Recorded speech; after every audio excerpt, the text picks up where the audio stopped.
Ahora sí, en la última parte de la clase de hoy, ¿sí? Vamos a estar viendo el último de los métodos con los que vamos a estar trabajando como métodos abiertos para encontrar ceros de funciones, ¿sí? Que es el método de la secante.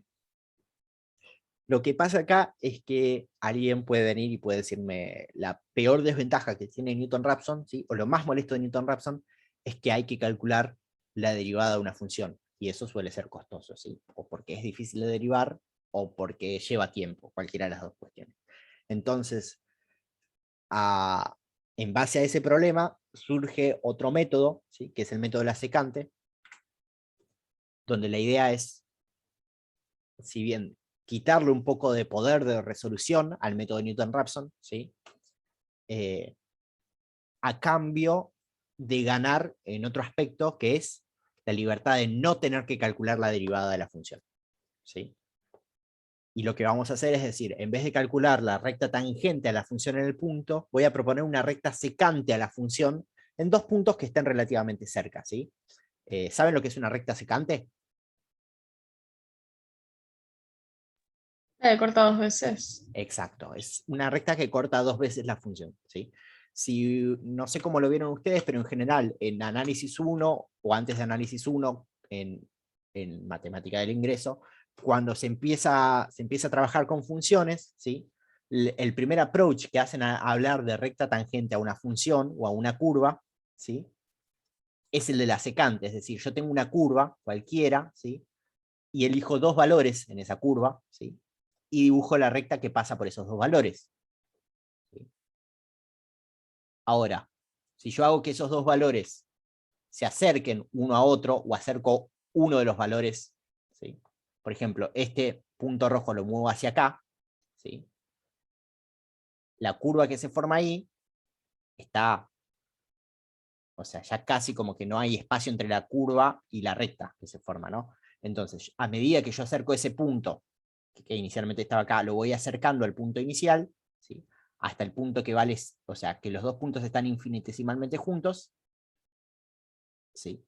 Tengo lo que es la recta tangente. A ver si sale. No, no sale. Tengo lo que es la recta tangente, ¿no? La recta tangente es básicamente decir que los dos puntos secantes a la curva están en prácticamente el mismo lugar. Esa es la idea de recta tangente. Eso se traduce a hacer tender a cero el límite del delta entre los dos puntos, que no es otra cosa que la definición de derivada. ¿Sí? Entonces, lo que propone el método de la secante es decir, vamos a aproximar a Newton-Raphson, ¿sí? Con dos puntos y no tener que calcular la derivada. Entonces, la idea es, vamos a aproximar la derivada con el cociente incremental, ¿sí? Que es f de x en i menos 1 menos f de xi sobre xi menos 1 menos xi, ¿sí? Y de esta expresión vamos a despejar el x en i menos 1. Acá en realidad podría haber puesto x en i más 1, es lo mismo, ¿sí? Si yo pongo x en i más 1 acá y despejo, ¿sí? El x en i más 1, me va a quedar esta expresión, a ver, me va a quedar esta expresión que aparece acá. O la otra opción es agarrar esta aproximación de la derivada y reemplazar en la ecuación de Newton-Raphson, ¿sí? Si hago eso, me queda esto que aparece acá, ¿sí? Que es otra formulita, pero fíjense que aparece todo un término acá, que es la aproximación esta de la derivada dada vuelta, ¿no? Porque aparecía dividiendo la derivada en Newton-Raphson. ¿Sí? Entonces, la idea del método de la secante es decir, ahora voy a trabajar con dos puntos, no con uno, ¿sí? Después esos dos puntos los voy a ir tomando como mi valor actual de la raíz y mi valor anterior, ¿sí? Entonces es como que yo propongo dos condiciones iniciales para el método de la secante. En general lo que se busca es que esas dos condiciones iniciales estén muy cerca una de otra, porque mientras más cerca estén, ¿sí? Más se va a parecer esa recta secante a la recta tangente, ¿sí? Pero la idea es la misma, y ahora voy a buscar sobre esa recta secante la intersección con el eje X, y ese va a ser mi nuevo candidato. Y así con esos candidatos voy a ir buscando cada vez la intersección para acercarme a la raíz, ¿sí? Entonces, hay un trade-off acá, ¿sí? O un intercambio entre la calidad del método, porque ahora ya no es más la recta tangente, que era la mejor aproximación, sino que vamos a estar trabajando con una recta secante, que es una aproximación medio pelo, ¿sí? Pero la ventaja es que no tenemos que calcular una derivada, ¿sí? Y esto es buenísimo cuando no podemos calcular una derivada. Lo solucionamos con dos evaluaciones de la función, ¿sí? Entonces, para cerrar con el método de la secante, ¿sí? Lo que vamos a hacer es proponer el mismo ejemplo que antes, ¿sí? Y acá trabajo con el segundo ejemplo, con a ver, el segundo de punto fijo y el segundo de Newton-Raphson, porque la verdad es que trabajar en el primero no aportaba nada nuevo, ¿sí? Tampoco. Entonces elegí solo uno de los dos. La idea es, lo mismo que antes, propongo dos condiciones iniciales, que por ejemplo, si antes mi x0 era 2, ahora lo puedo elegir en 2 y 2,1, tengo que elegir 2, ¿no? Tomo x, a uno lo llamo x de menos 1 y el otro lo llamo x0, para seguir trabajando con los mismos índices, o sea que el primer candidato que encuentre con el método sea x1. ¿Sí? Si hago esto, aplico la ecuación y me da que x1 vale 1,6667. ¿Sí? Estos serían los dos candidatos. Este sería x menos 1 y x0. Trazo la secante, busco la intersección y estoy ahí. Fíjense que es similar a lo que hicimos con Newton-Raphson, o es prácticamente lo mismo, cambia un poquito la cuenta nada más, ¿sí? Pero también el resultado es similar. ¿Sí? Fíjense que si yo el x menos 1 lo hubiese elegido más lejos, por ejemplo, en 3, ¿sí? No quiero perder un segundo en esto porque me parece que vale la pena verlo. Si yo la condición x menos 1 la hubiese elegido en 3, la recta secante que tengo que dibujar es la que pasa por este punto y por x igual 2, ¿sí? Y cae más lejos, ¿sí? Que el valor que cae acá. Y si yo lo elijo mucho más cerca que 2,1, o sea, por ejemplo en 2,05, probablemente caiga más cerca de este valor también. O sea, en general puede pasar eso, ¿no? Que mientras más lejos los elija, más lejos caiga de la condición inicial. O sea, de cierta manera, esto que está acá es, si quieren, algo que yo pierdo por elegir más lejos una condición inicial. ¿Sí? A esto, por eso les digo, en general elijan las condiciones iniciales relativamente cerca. ¿Sí? Porque además recuerden que mientras más cerca, ¿sí?, estén esas dos condiciones, más parecida va a ser la recta secante a la recta tangente en el punto. ¿Sí? Bueno, si vuelvo a aplicar el método, ¿sí?, fíjense, ahí, fíjense, que ahora mi x0 era 2 y mi x1 valía 1,66, 67, ¿sí? Trazo la recta secante y busco la intersección y caigo por acá. De nuevo, en dos iteraciones, estoy bastante cerca de la raíz. No tan cerca como con Newton-Raphson, pero a cambio me salvé de calcular una derivada. Que en este caso era una derivada sencilla, pero podría ser algo complejo, ¿sí?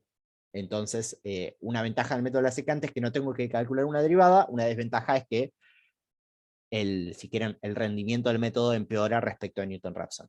¿Sí? En general, empeora. Puede pasar que justo trabajemos con una función hermosa, que el método de la secante anda perfecto y Newton-Raphson causa problemas. ¿Por qué? Porque puede pasar. Eso siempre puede pasar. Pero en general, el método de la secante es un poquito peor que Newton-Raphson, pero con la ventaja de que no hay que calcular una derivada. ¿Sí? Bueno, algunas consideraciones del método de la secante, sí, es que no utiliza el cálculo de la derivada, que es esto que ya dije 17 veces, ¿sí?, que requiere dos condiciones iniciales, y acá hay algo que yo no comenté, ¿sí?, pero que se puede ver y que funciona, ¿sí?, que es que o sea, a ver, como método de la secante, estas dos condiciones iniciales no tienen que encerrar a la raíz, ¿sí? Recuerden que lo que vimos en la clase pasada, que son los bracketing methods, las dos condiciones iniciales tienen que encerrar a la raíz, ¿sí? O sea, tiene que estar una de un lado y otra del otro lado de la raíz. Si no pasa eso, no podemos aplicar un bracketing method. Ahora, para el método de la secante, las dos condiciones pueden estar de un lado de la raíz o del otro, ¿sí? O incluso podría pasar, ¿sí?, que una condición inicial esté de un lado de la raíz y la otra del otro lado de la raíz. ¿Por qué? Porque yo no sabía dónde estaba la raíz y elegí las condiciones iniciales a ciegas y me quedaron así, ¿sí? Pónganse que yo estoy trabajando acá y que elijo las condiciones iniciales y me quedan una de un lado de la raíz y otra del otro, ¿sí? En principio es el método de la secante, ¿sí? No sé, supónganse que elegí una en 2,5 y la otra en 0,5. ¿Sí? Ahora, pasa algo muy particular, ¿sí?, cuando se da esto, porque fíjense que lo que yo tengo que hacer es trazar la recta secante que pasa por los dos puntos y encontrar el cero de esa recta secante. Esto que pasa acá, ¿sí?, este punto que aparece acá, ¿alguien se acuerda o le suena familiar esto de buscar un punto de cada lado de la raíz y buscar la recta que los une?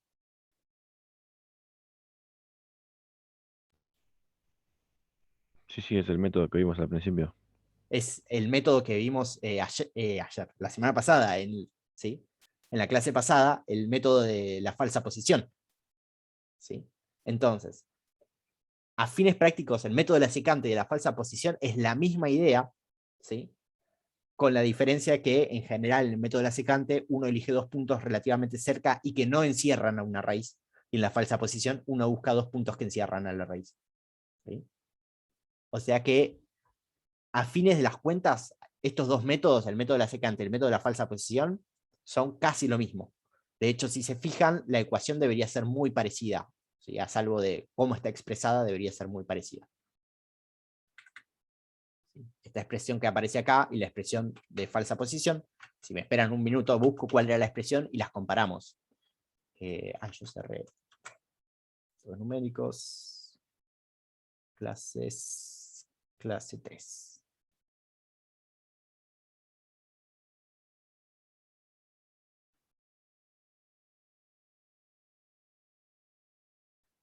Falsa posición. Fíjense.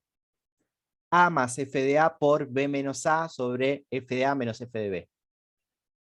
Y en la clase 4 tenemos xy por f de xy, perdón, xy menos f de xy por xy menos 1 menos xy sobre la función evaluada en xy menos 1 menos xy. Se dan cuenta que es lo mismo, en uno lo llamo xy y xy menos 1 y en el otro lo llamo A y B, ¿no? O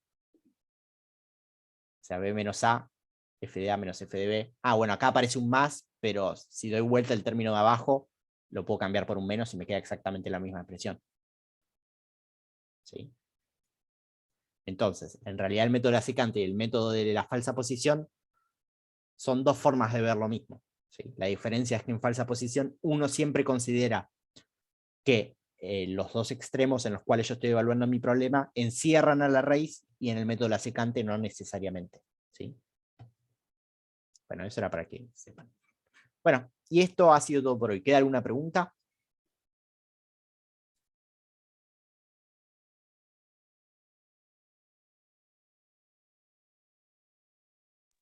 No, no hay. Bueno, buenísimo.